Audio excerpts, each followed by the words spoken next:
तर का म्हणता पोट्टे हो, मी वंश स्वागत आहे तुमच्या माझ्या मिनी ब्लॉगमध्ये. तर आज जायचं होतं बा आपल्याला वापगावले. घेतली बा 2 दलिंदर मित्र आपले निघालो बा 320च्या स्पीडमध्ये वापगावला जाण्यासाठी.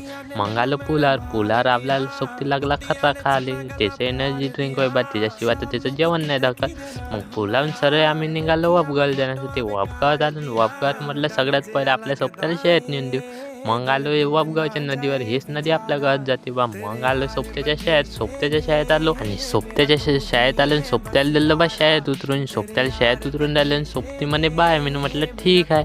मग आलो आम्ही दुकानात आलो आणि सोबती लागला किराणा घ्यायला, कारण की त्याच्या घरी होता बा कार्यक्रम. मग मी बसलो, कौरिक सामान घेते तौरिक मी बसतो बा म्हटलं त्याले.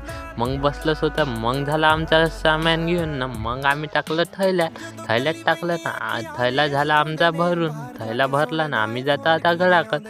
आजच्यासाठी एवढंच. भेटूया पुढच्या ब्लॉगमध्ये. Okay bye. Like share and follow आणि सबस्क्राईब नक्की करून घ्या.